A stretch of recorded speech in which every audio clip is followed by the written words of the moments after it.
ನಮಸ್ಕಾರ, welcome to BR kitchen. ನಾನು ನಿಮ್ಮ ಪ್ರೀತಿಯ ಸ್ವೀಕೃತಿ. ಇವತ್ತು ನಾವು ಮಾದನಾಯಕನಹಳ್ಳಿಯಲ್ಲಿರೋ ಗೀತಾ ಅವ್ರ ಮನೆಗೆ ಹೋಗ್ತಾ ಇದ್ದೀವಿ.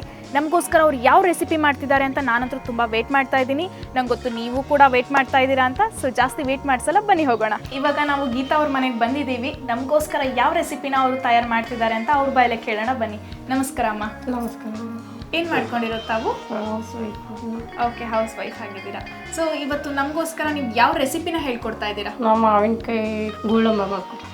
ಮಾವಿನಕಾಯಿ ಗೋಳಂಬ ಅಂತ ಹೆಸರು ಕೇಳೋಕ್ಕೆ ಸ್ವಲ್ಪ ಡಿಫ್ರೆಂಟ್ ಆಗಿದೆ. ನಾನಂತೂ ವೆಯ್ಟ್ ಮಾಡ್ತಾ ಇದ್ದೀನಿ ಏನಿರ್ಬೋದು ಗೋಳಂಬ ಅಂತ ನೋಡೋಕ್ಕೆ. ಸೊ ತಡ ಏಕೆ, ಬನ್ನಿ ಸ್ಟಾರ್ಟ್ ಮಾಡೋಣ. ಗೋಳಂಬ ಮಾಡೋಕ್ಕೆ ಏನೇನು ಬಳಸ್ತಾ ಇದ್ದೀರಾ? ತುಪ್ಪ, ಮಾವಿನಕಾಯಿ ತುರಿದಿರೋದು, ಗಸಗಸೆ, ರುಚಿಗೆ ತಕ್ಕಷ್ಟು ಉಪ್ಪು, ಬೆಲ್ಲ, ಏಲಕ್ಕಿ. ಅಮ್ಮ ಫಸ್ಟ್ ಏನು ಮಾಡ್ಕೊಳ್ತಾ ಇದ್ದೀರಾ? ಫಸ್ಟು ಗಸಗಸೆ ಒಂದು ಸ್ವಲ್ಪ ಬಿಸಿ ಮಾಡ್ಕೊಂಡು. ಓಕೆ, ಸ್ಟಾರ್ಟ್ ಮಾಡ್ಕೊಳ್ಳಿ. ಫ್ರೈ ಮಾಡ್ಕೊಳ್ತೀರಾ? ಸ್ವಲ್ಪ ಬಿಸಿ ಆದರೆ ಸಾಕು. ಓಕೆ, ಇಷ್ಟು. ಓ ಇಷ್ಟೇನಾ ಬಿಸಿ ಮಾಡ್ಕೊಳ್ಳೋದು? ಇಷ್ಟೇ ಬಿಸಿ ಮಾಡ್ಕೊಳ್ಳಿ, ಇಲ್ಲಾಂದರೆ ಸಿಗಬೇಕು. ಓಕೆ, ನೆಕ್ಸ್ಟು ತುಪ್ಪ ಹಾಕಿ. ಓಕೆ, ಬಾಣಲಿಗೆ ತುಪ್ಪ ಹಾಕ್ತಾ ಇದ್ದೀರಾ? 1-2 ಸ್ಪೂನ್ ಅಷ್ಟು. 2 ಸ್ಪೂನ್ ಅಷ್ಟು.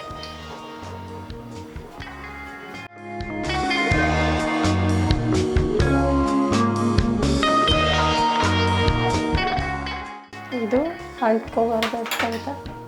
ಓಕೆ, ಕೈ ಆಡ್ತಾ ಇರಬೇಕಲ್ವಾ? ಪದಾರ್ಥಗಳನ್ನು ನೋಡ್ತಾ ಇದ್ರೆ ತುಂಬಾ ಕಡಿಮೆ ಪದಾರ್ಥದಲ್ಲಿ ಮಾಡ್ತಾ ಇದ್ದೀರಾ. ತುಂಬಾನೇ ಈಸಿ ಆದಂಥ ರೆಸಿಪಿ ಅಂತ ನನಗಂತೂ ತುಂಬ ಚೆನ್ನಾಗಿ ಗೊತ್ತಾಗ್ತಾ ಇದೆ. ಬಟ್ ನಾನಂತೂ ವೇಟ್ ಮಾಡ್ತಾ ಇದ್ದೀನಿ ಏನಿರ್ಬೋದು ಗೋಳಂಬ ಅಂದರೆ ಅಂತ. ಇದು ಮಾವಿನಕಾಯಿ ತುರಿದಿರೋ.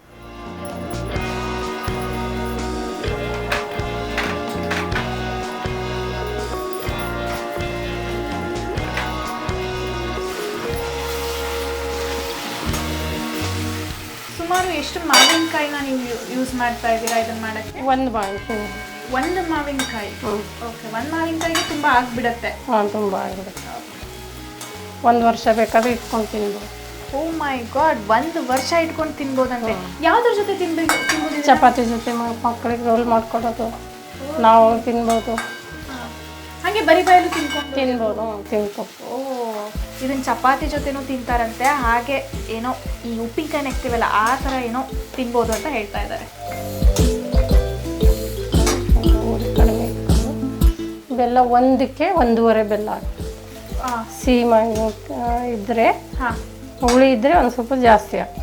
ಓಕೆ, ಹುಳಿ ಮಾವಿನಕಾಯಿ ಇದ್ದರೆ ಸ್ವಲ್ಪ ಜಾಸ್ತಿ ಬೆಲ್ಲ ಹಾಕ್ಕೊಳ್ಳಿ. 2 ಬೌಲ್ ಮಾವಿನಕಾಯಿಗೆ 2 ಬೌಲು ಬೆಲ್ಲ ಹಾಕ್ಕೊಂಡಿದ್ದಾರೆ. ಯಾಕಂದರೆ ಅಷ್ಟೊಂದು ಹುಳಿ ಇಲ್ಲ ಅಂತ ಹೇಳಿದ್ರು. ಮಾವಿನಕಾಯಿ ಸ್ವಲ್ಪ ಸಿಹಿ ಮಾವಿನಕಾಯಿ ಆಗಿರೋದ್ರಿಂದ ಬೆಲ್ಲ ಸ್ವಲ್ಪ ತಕ್ಕ ಮಟ್ಟಿಗೆ ಹಾಕ್ಕೊಳ್ಬಹುದು. ಎಷ್ಟೊತ್ತಾಗ್ಬೋದು ಇದನ್ನು? ಎಷ್ಟೊತ್ತು ನಾವು ಒಲೆ ಮೇಲೆ ಇಟ್ಟು ಫ್ರೈ ಮಾಡಬೇಕು? ಇದು ಬೆಲ್ಲ ಕರಗೋವರೆಗೂ ಮೇಡಮ್. ಮನೇಲಿ ಎಷ್ಟು ಜನ ಇದ್ದೀರಾ? ಯಾರ್ಯಾರು ಇದ್ದೀರಾ? ನಾವು 4 ಜನ. ಮಗಳು ಮದುವೆ ಆಯಿತು, ಮಗಳು ಗಂಡು ಮನೆಯಲ್ಲಿರೋದು. ಓಕೆ, ನಾನು, ನಮ್ಮ ಮನೆಯವರು, ನಮ್ಮ ಮಗ ಇರ್ತೀವಿ. ಓಕೆ, ಸದ್ಯಕ್ಕೆ ಮನೇಲಿ 3 ಜನ ಇದ್ದಾರೆ. 3 ಜನ ಇದ್ದೀವಿ. ಸೊ ಮದುವೆ ಆಗಿ ಎಷ್ಟು ವರ್ಷ ಆಯಿತು ಅಮ್ಮ ನೀವು? 32 ವರ್ಷ ಆಯಿತು. 32 ವರ್ಷ ಆಗಿದೆ ಮದುವೆ. ಅಲ್ಲ, ಹಾಗಿದ್ರೆ ನೀವು ಇವಾಗ ಯಂಗ್ ಕಪಲ್ಸ್, ಇವಾಗ ಯಾರು ಹೊಸದಾಗಿ ಮದುವೆ ಆಗ್ತಿದಾರಲ್ಲ ಅವರಿಗೆಲ್ಲ ನೀವು ಟಿಪ್ಸ್ ಕೊಡಬೇಕು ಅಂದರೆ ಈ ಸುಖ ಜೀವನ ಇರಬೇಕು ಅಂತ ಅಂದರೆ ಅವ್ರಿಗೆ ಏನೆಲ್ಲ ಟಿಪ್ಸ್ ಕೊಡೋಕೆ ಇಷ್ಟಪಡ್ತೀರಾ? ಏನು ಮೇಡಮ್, ಅವರು ಯಜಮಾನರು ಸ್ವಲ್ಪ ಬಿಸಿ ಆದಾಗ ಇವರು ಇದು ಮಾಡ್ಕೋಬೇಕು, ತಾಳ್ಮೆ ಇರಬೇಕು. ಓಕೆ, ಅಷ್ಟೇ. ಇನ್ನೇನು, ನಾವು ಇದು ಆದಾಗ ಅವರು ತಾಳ್ಮೆಯಿಂದ ಇರಬೇಕು. ಒಬ್ರು ಸಿಟ್ಟಲ್ಲಿದ್ದಾಗ ಒಬ್ಬರು ತಾಳ್ಮೆಯಿಂದ ಇರಬೇಕು ಅಂತ ಹೇಳ್ತಾ ಇದ್ದಾರೆ. ಅದನ್ನ ಬಿಟ್ಟು ನಿಮ್ಮ ಈ 32 ವರ್ಷದ ಸುಖ ಸಂಸಾರಕ್ಕೆ ಏನು ಗುಟ್ಟಿರಬಹುದು? ಏನು ಅಂಥದ್ದೇನು ಇಲ್ಲ ಮೇಡಮ್. ಗುಟ್ಟೇನು ಇಲ್ವಂತೆ, ಬಟ್ ಅಂದ್ರೆ ನಾವು ಚೆನ್ನಾಗಿದ್ದೀವಿ ಅಂತ. ಚೆನ್ನಾಗಿದ್ದೀವಿ ಮೇಡಮ್.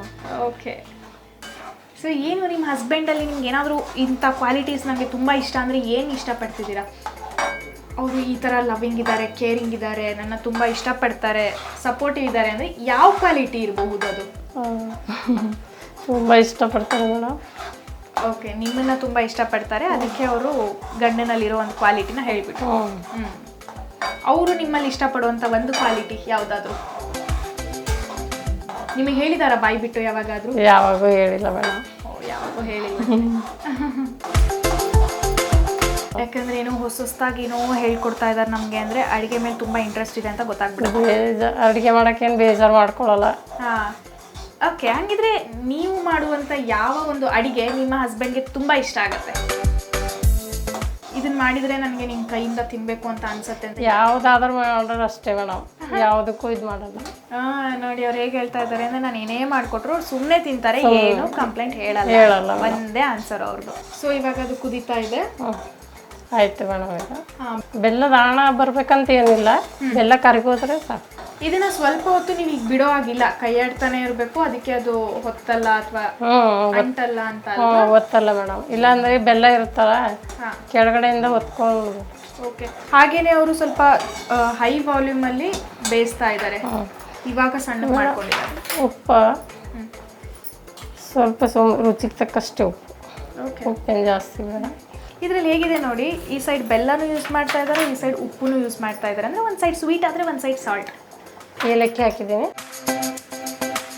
ಗಸಗಸೆ. ಇದನ್ನ ಹೀಗೆ ಬಿಸಿ ತಿನ್ನಕ್ಕಾಗಲ್ಲ, ಆರಕ್ಕೆ ಬಿಡಬೇಕು. ಆರಕ್ಕೆ ಬಿಡಬೇಕು. ಒಂದು ಬಾಟ್ಲಿಗೆ ಹಾಕೊಂಡು ಇಟ್ಕೊಂಡ್ರೆ 1 ವರ್ಷ ಬೇಕಾದ್ರೆ ತಿನ್ಬೋದು. ಓಕೆ, ಬರೀ ಹಂಗೇನೋ ತಿನ್ಬೋದು. 1 ವರ್ಷ ಫ್ರಿಜ್ ಇಲ್ಲ ಅಂದ್ರೂ ಕೂಡ ಇದನ್ನ ಹಾಳಾಗಲ್ಲ. ಆಗಲ್ಲ ಮೇಡಮ್. ವಾವ್, ಬೆಸ್ಟ್ ರೆಸಿಪಿ ಅಂತಾನೆ ಹೇಳ್ಬೋದು. ಹಾಳಾಗಲ್ಲ. ಇದು ನೀವು ಚಪಾತಿ ಜೊತೆನೂ ತಿನ್ಬೋದು, ಹಾಗೆ ಸುಮ್ಮನೆ ತಿನ್ಕೊಂಡು ಓಡಾಡ್ಬೋದು. ಇದು ಗಟ್ಟಿ ಆಗಬೇಕು ಮೇಡಮ್. ಒಂದು 5 ನಿಮಿಷ 10 ನಿಮಿಷ ಬಿಟ್ಟರೆ ಅದೇ ಹಾಕ್ಕೊಳ್ಳುತ್ತೆ. ಓಕೆ, ಗಟ್ಟಿಗೆ ಆಗುತ್ತೆ. ಓಕೆ, ಆಮೇಲೆ ಒಂದು ಎದಕ್ಕೆ ಬಾಟ್ಲಿಗೆ ಒಂದು ಎದಕ್ಕೆ ಹಾಕೊಂಡು ಇಟ್ಕೋಬೋದು. ಓಕೆ, 10 ನಿಮಿಷ ಇವಾಗ ನಾವು ಅದನ್ನ ಗಟ್ಟಿಯಾಗಿ ಬಿಡಬೇಕು ಮೇಡಮ್. ಓಕೆ, ಅದು ಗಟ್ಟಿ ಆಗಲಿ. ಅಲ್ಲಿ ತನಕ ನನ್ನಿಂದ ನಿಮಗೆ ಒಂದು 2-3 ಕ್ವಶನ್ಸ್ ಇದಾವೆ. ಆನ್ಸರ್ ಮಾಡೋಕ್ಕೆ ರೆಡಿ ಇದ್ದೀರಾ? ಕೇಳಿ. ಓಕೆ, ಸೊ ಹುಟ್ಟಿದಾಗಿಂದ ಇದುವರೆಗೂ ನಿಮ್ಗಿರೋ ಒಂದು ಬೆಸ್ಟ್ ಎಕ್ಸ್ಪೀರಿಯನ್ಸ್, ಯಾಕಂದರೆ ನೀವು ತುಂಬ ಎಕ್ಸ್ಪೀರಿಯನ್ಸ್ಡ್ ಇದ್ದೀರಾ. ಮದುವೆ ಆಗಿನೇ 32 ವರ್ಷ ಆಗಿದೆ ಅಂತ ಹೇಳಿದ್ದೀರಾ. ಸೊ ಇಷ್ಟು ಜರ್ನಿಯಲ್ಲಿ ನನ್ನ ಜೀವನದಲ್ಲೇ ಮರೆಯೋಕ್ಕೆ ಆಗದೇ ಇರುವಂಥ ಒಂದು ಮೂಮೆಂಟ್ ಅಂತ ಅಂದರೆ ಯಾವುದು? ಯೋಚನೆ ಮಾಡಿ, ನಂಗೆ ಗೊತ್ತು ತುಂಬ ಎಕ್ಸ್ಪೀರಿಯನ್ಸ್ ಇದೆ, ಯೋಚನೆ ಮಾಡೋಕ್ಕೆ ಸ್ವಲ್ಪ ಕಷ್ಟ ಆಗುತ್ತೆ. ಈ ಬೆಂಗಳೂರಿಗೆ ಬಂದಿರೋದೇ ಒಂದು ಮರೆಯೋಕ್ಕಾಗದಂಥದ್ದು. ಅಂದರೆ ನೀವು ಇದನ್ನು ಪಾಸಿಟಿವಲ್ಲಿ ಹೇಳ್ತಿದ್ದೀರಾ? ಖುಷಿ ಇದೆ ನಿಮಗೆ ಬೆಂಗಳೂರಿಗೆ ಬಂದಿದ್ದು? ಇವಾಗ ಖುಷಿ ಇದೆ ಮೇಡಮ್. ಬರಬೇಕಾದ್ರೆ ಕಷ್ಟ ಇತ್ತು. ಯಾಕೆ ಕಷ್ಟ ಇತ್ತು? ಅದೇ ಮನೆಯಲ್ಲೆಲ್ಲ ಪ್ರಾಬ್ಲಮ್. ನಮ್ಮ ಮನೆಯವರು 4 ಜನ ಅಂತಂದಿರು. ಓಕೆ, ಹಾಗಾಗಿ ಪ್ರಾಬ್ಲಮ್ ಆಗಿ ಇಲ್ಲಿಗೆ ಬಂದಿರೋದು. ಓಕೆ, ಇವರು ಕಷ್ಟದಿಂದ ಬಂದಿದ್ದಾರೆ. ಸೊ ಅದಕ್ಕೋಸ್ಕರ ಇದನ್ನ ಒಂದು ಗುಡ್ ಮೆಮೊರಿ ಅಂತ ಹೇಳ್ತಾ ಇದ್ದಾರೆ. ಆ ಕಷ್ಟದಿಂದ ನಾನು ಹೊರಗಡೆ ಬಂದು ಇಲ್ಲೊಂದು ಜೀವನ ಕಟ್ಕೊಂಡಿದ್ದೀನಿ. ಸೊ ಅದಕ್ಕೋಸ್ಕರ ಇವಾಗ ನೆಮ್ಮದಿಯಿಂದ ಇದ್ದೀವಿ ಮೇಡಮ್. ಓಕೆ, ಇವಾಗ ನಿಮಗೆ ಯಾರ ಕಾಟನೂ ಇಲ್ಲ ಮೇಡಮ್. ಯಾರು ಆರಾಮಾಗಿ ಖುಷಿಯಾಗಿ ಇದ್ದೀರಾ? ಓಕೆ, ಸೊ ಇವಾಗ ಏನು ಒಳ್ಳೆ ಮೂಮೆಂಟ್ ಹೇಳಿದ್ದೀರಲ್ಲ, ಅದೇ ಥರ ಒಂದು ಕೆಟ್ಟ ಮೂಮೆಂಟ್ ಅಂದರೆ ಯಾವುದು? ಇದಾಗಬಾರ್ದಾಗಿತ್ತು, ಆಗಿದೆ ನನ್ನ ಜೀವನದಲ್ಲಿ ವರ್ಸ್ಟ್ ಮೆಮೊರಿ, ನನಗೆ ಇದನ್ನು ನೆನ್ಪಿಟ್ಕೊಳ್ಳೋಕೆ ಇಷ್ಟ ಇಲ್ಲ ಅಂತ ಅನ್ನೋದಾದರೆ, ಅಥವಾ ಇದು ಬೇಡ ಆಗಿತ್ತು ಅನ್ನೋದಾದರೆ ಯಾವ ಮೆಮೊರಿ ಅದು? ಆ ಥರ ಏನೂ ಆಗಿಲ್ಲ. ಯಾವುದು ಆ ಥರ ನಿಮಗೇನು ಬೇಜಾರಾಗಿಲ್ಲ? ಇಲ್ಲ ಮೇಡಮ್. ಓಕೆ, ಸೊ ಯಾವುದು ಒಂದು ಸಣ್ಣ ಪುಟ್ಟನಲ್ಲೂ ಏನೂ ಇಲ್ಲ. ಓಕೆ, ಎಲ್ಲ ಪರ್ಫೆಕ್ಟ್ ಜೀವನ ಮಾಡ್ತಾ ಇದ್ದೀನಿ ಅಂತ ಹೇಳ್ತಾ ಇದ್ದಾರೆ. ಸೊ ನಿಮಗೆ ಮಗ ಇದ್ದಾರೆ ಅಂತ ಹೇಳಿದ್ರಿ, ಅವ್ರಿಗೆ ಮದುವೆ ಆಗಿದೆನಾ? ಇಲ್ಲ ಮೇಡಮ್, ಮಾಡಬೇಕು ನೋಡ್ತಾ ಇದ್ದೀವಿ. ಓಕೆ, ಮಗಳಿಗೆ ಮದುವೆ ಆಗಿದೆ? ಮದುವೆ ಆಗಿದೆ, 2 ಮಕ್ಕಳು, 1 ಹುಡುಗ, 1 ಓ, ಮೊಮ್ಮಕ್ಕಳಿದ್ದಾರೆ ಅಂತೇಳಿ ನನಗಂತೂ ನಿಜವಾಗ್ಲೂ ನೀವು ಆ ಥರ ಅನಿಸ್ತಿಲ್ಲ, ಮೊಮ್ಮಕ್ಕಳಿದ್ದಾರೆ ಅಂತ ಅಲ್ವಾ? ನಿಮಗೂ ಕೂಡ ಹಾಗೆ ಅನಿಸ್ತಿದೆ ಅಲ್ವಾ? ಓಕೆ, ಮೊಮ್ಮಕ್ಕಳ ಜೊತೆ ಟೈಮ್ ಪಾಸ್ ಮಾಡೋದಂದ್ರೆ ಯಾರಿಗೂ ಕೂಡ ಇಷ್ಟ ಆಗಲ್ಲ, ನಿಮಗೂ ಕೂಡ ಇಷ್ಟ ಇರುತ್ತೆ ಅಂತ ಗೊತ್ತು. ಸೊ ಹೇಗೆ ಟೈಮ್ ಪಾಸ್ ಮಾಡ್ತೀರಾ ಅವ್ರ ಜೊತೆ? ಹೇಗೆ ಅಂದರೆ ಯಾವಾಗ ಒಂದ್ಸತಿ ಬರ್ತಾರೆ ಮೇಡಮ್, ನಾವು ಯಾವಾಗ ಒಂದ್ಸತಿ ಹೋಗೋದು. ಸೊ ಇಲ್ಲಿಗೆ ಬಂದಾಗ ಅವ್ರ ಜೊತೆ ಟೈಮ್ ಸ್ಪೆಂಡ್ ಮಾಡ್ತೀರಾ, ಅದೇ ನಿಮಗೆ ಖುಷಿ ಸಿಗುತ್ತೆ. ಅದೇ ಖುಷಿ. ಈಗ ಮೊಮ್ಮಕ್ಕಳಲ್ಲಿ ನೀವು ಏನು ಟ್ಯಾಲೆಂಟ್ ಇದೆ ಅದನ್ನ ಎಂಜಾಯ್ ಮಾಡ್ತೀರಾ ಯಾವಾಗಲೂ? ಮೊಮ್ಮಗಳಲ್ಲಿ ಇದೆ ಮೇಡಮ್, ಡ್ಯಾನ್ಸರ್. ಓ, ಮೊಮ್ಮಗಳು ಡ್ಯಾನ್ಸರ್ ಇದ್ದಾರೆ. ಓಕೆ, ಸೊ ಮಾಡಿಸ್ತಿರ್ತೀರಾ ಮನೇಲಿ ಡ್ಯಾನ್ಸ್? ಮಾಡಿಸ್ತೀವಿ. ಇವಾಗ ನಿನ್ನೆ ಇವತ್ತೆಲ್ಲ ಶೂಟಿಂಗ್ ಆಯ್ತು ಮೇಡಮ್ ಅವ್ರದ್ದು. ಓ, ಏನು ಶೂಟಿಂಗ್ ಮಾಡ್ತೀರಾ? ಹಾಡೋದು ಯಾವುದೋ ಹಾಡು ಶೂಟಿಂಗ್ ಆಯ್ತು ಊರಲ್ಲೇ, ಗುಲ್ಬರ್ಗ. ಓಕೆ, ಗುಲ್ಬರ್ಗದಲ್ಲಿ ಶೂಟಿಂಗ್ ಮಾಡಿ ಮೊಮ್ಮಗಳಿದಾರಂತೆ. ಮೊಮ್ಮಗಳು 9 ವರ್ಷ ಮೊಮ್ಮಗಳು. 9 ವರ್ಷದ ಮೊಮ್ಮಗಳು ಆಲ್ರೆಡಿ ಡ್ಯಾನ್ಸರ್ ಆಗಿ ಶೂಟಿಂಗ್ ಹೋಗಿದ್ದಾರೆ. ಚಿಕ್ಕನಿಂದನೂ ಅವಳಿಗೆ ಅದೇ ಇಷ್ಟ. ಹೌದಾ? ನೋಡಿ, ಇನ್ನು 9 ವರ್ಷ ಚಿಕ್ಕವಳಿದ್ದಾಗಿಂದ ಅಂತ ಹೇಳ್ತಾ ಇದ್ದಾರೆ. 9 ವರ್ಷದವ್ರು ಆಲ್ರೆಡಿ ಶೂಟಿಂಗ್ ಅಲ್ಲಿ ಇದ್ದಾಳೆ ಅಂತ ಹೇಳ್ತಾ ಇದ್ದಾರೆ. ಇದು ಒಂದು ಸಾಧನೆ ಅಲ್ವಾ? ಓಕೆ, ಮತ್ತೆ ಮೊಮ್ಮಗನ ಬಗ್ಗೆ ಸ್ವಲ್ಪ? ಮೊಮ್ಮಗ ಚಿಕ್ಕವನು, 4 ವರ್ಷ. 4 ವರ್ಷ. ಅವನು ಆಡ್ಕೊಂಡು ಬೆಳೀತಾರೆ, ಇನ್ನೂ ಟೈಮ್ ಇದೆ ಅಂತ ಹೇಳ್ಬಿಟ್ರು. ಓಕೆ ಅಮ್ಮ, ಸೊ ಇದು ಗಟ್ಟಿಯಾಗಿದೆನಾ ಇವಾಗ?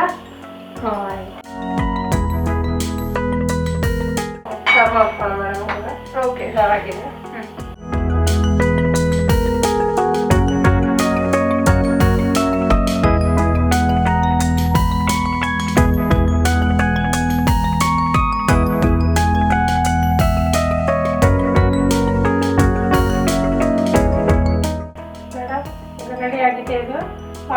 ಗೋಳಂಬ ಟೇಸ್ಟ್ ಮಾಡಿ ಹೆಂಗಿದೆ ಅಂತ ಹೇಳಿ. ಬಿಸಿ ಬಿಸಿ ಮಾವಿನಕಾಯಿ ಗೋಳಂಬ ರೆಡಿ ಆಗಿದೆ.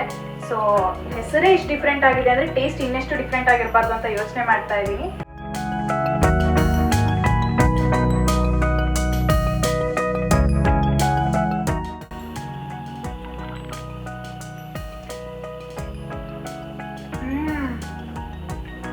ಆ ಮಾವಿನಕಾಯಿ ಫ್ಲೇವರ್ ಇದೆಯಲ್ಲ,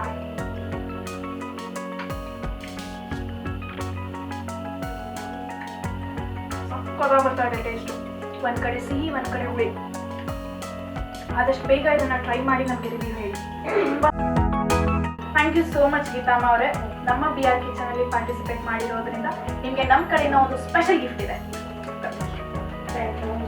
ಥ್ಯಾಂಕ್ ಯು.